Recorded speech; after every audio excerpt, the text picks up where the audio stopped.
Nyampinga ni mwiza Megan yabatijwe ku mugoroba wa 28 Gicurasi na 24 Miss ni mwiza Megan wabaye nyampinga w'u Rwanda 2019 yahisemo kongera kwakira Yezu nk'umwami n'umukiza abatizwa mu mazi menshi. Ni umuhango wabereye mu itorero Christian Life Assembly aho yabatizwaga, hanyuma inshuti ze zitandukanye ku mbuga nkoranyambaga bamwifuriza gukomeza urugendo yatangiye rwo kwakira agakiza. Ni mwiza Megan yavutse mu kwakira mu 1998 akayimfura mu bana batatu b'abakobwa, akaba yaravukiye mu karere ka Kicukiro mu murenge wa Gikondo. Amashuri abanza yayize muri Complexe Scolaire Petit Puissant, icyiciro rusange cy'amashuri yisumbuye akiga muri Wellspring Academy, akaba yarasoreje amashuri yisumbuye mu ishuri ry'imyuga n'ubumenyi ngiro rya SOS. Yakomereje muri kaminuza ya Mount Kenya, akaba akurikirana amasomo y'icungamari. Megan akunda gusoma, kuririmba no gutembera, ariko akishimira birushijeho kuba ari kumwe n'inshuti n'abavandimwe be. Mu mabyiruka ye Megan yizeraga ko gukorera rubanda ari ikintu cy'ingenzi gusumba ibindi, by'umwihariko kuvugira abakandamijwe bakiri bato kandi akabahoza ku mutima. Yakoranye n'umuryango mpuzamahanga wa Hope mu kurwanya ubukene mu bagabo n'abagore, bakangurirwa kwizigamira. Yabaye nyampinga w'u Rwanda mu mwaka wa 2019, akaba yarafite imyaka 20.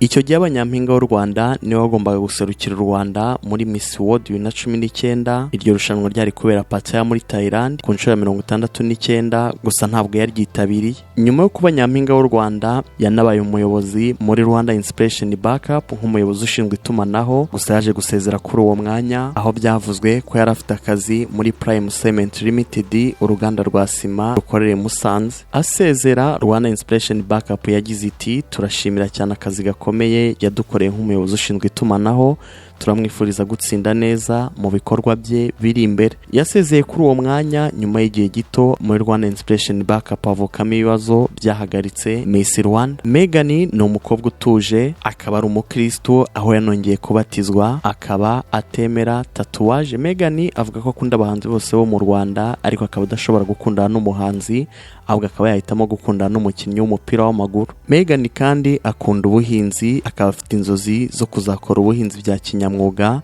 no kuzagira impinduka atanga mu mpinduramatwara y'ikoranabuhanga ryifashishwa mu buhinzi. No mu gihe yari afite ikamba kandi yagiye afasha mu bikorwa binyuranye, by'umwihariko byibanda ku buhinzi.